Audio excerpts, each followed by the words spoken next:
புதுச்சேரியில் வண்ணார் சமூகத்தினரை தாழ்த்தப்பட்டோர் பட்டியலில் சேர்க்க வேண்டும் என புதுச்சேரி வண்ணார் சமுதாய முன்னேற்ற மத்திய கூட்டமைப்பு வலியுறுத்தியுள்ளது. புதுச்சேரி வண்ணார் சமுதாய முன்னேற்ற மத்திய கூட்டமைப்பு சார்பில் ஆலோசனை கூட்டம் புதுச்சேரி தமிழ்ச்சங்கத்தில் நடைபெற்றது. கூட்டமைப்பின் தலைவர் கலியபெருமாள் தலைமையில் நடைபெற்ற ஆலோசனை கூட்டத்தில் வண்ணார் சமுதாயத்தை சேர்ந்த 100க்கும் மேற்பட்டவர்கள் கலந்து கொண்டனர். இந்த கூட்டத்தின் இறுதியில் சலவையாளர் சமூகத்தினை தாழ்த்தப்பட்டோர் பட்டியலில் சேர்க்க வேண்டுமென்ற தீர்மானம் இயற்றப்பட்டது.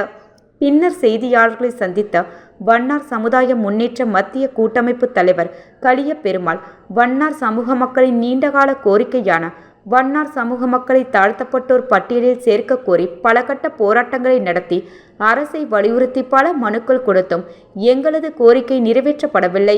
இதனால் கல்வி மற்றும் வேலை வாய்ப்புகளில் தொடர்ந்து வண்ணார் சமுதாயம் புறக்கணிக்கப்பட்டு வருவதாக குற்றம் சாட்டினார்.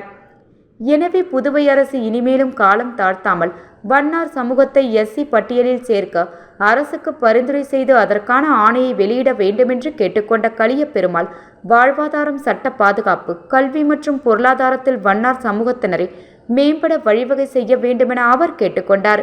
இந்த ஆலோசனை கூட்டத்தில் புதுச்சேரி வண்ணார் சமுதாய முன்னேற்ற மத்திய கூட்டமைப்பு செயலர் சிவக்குமார், பொருளாளர் சரவணன், ஒருங்கிணைப்பாளர் கங்காதரன், சட்ட ஆலோசகர் சிவசங்கர், துணைத் தலைவர்கள் லதா பெருமாள், பிரபுராமன் உள்ளிட்டோர் பலர் கலந்து கொண்டனர்.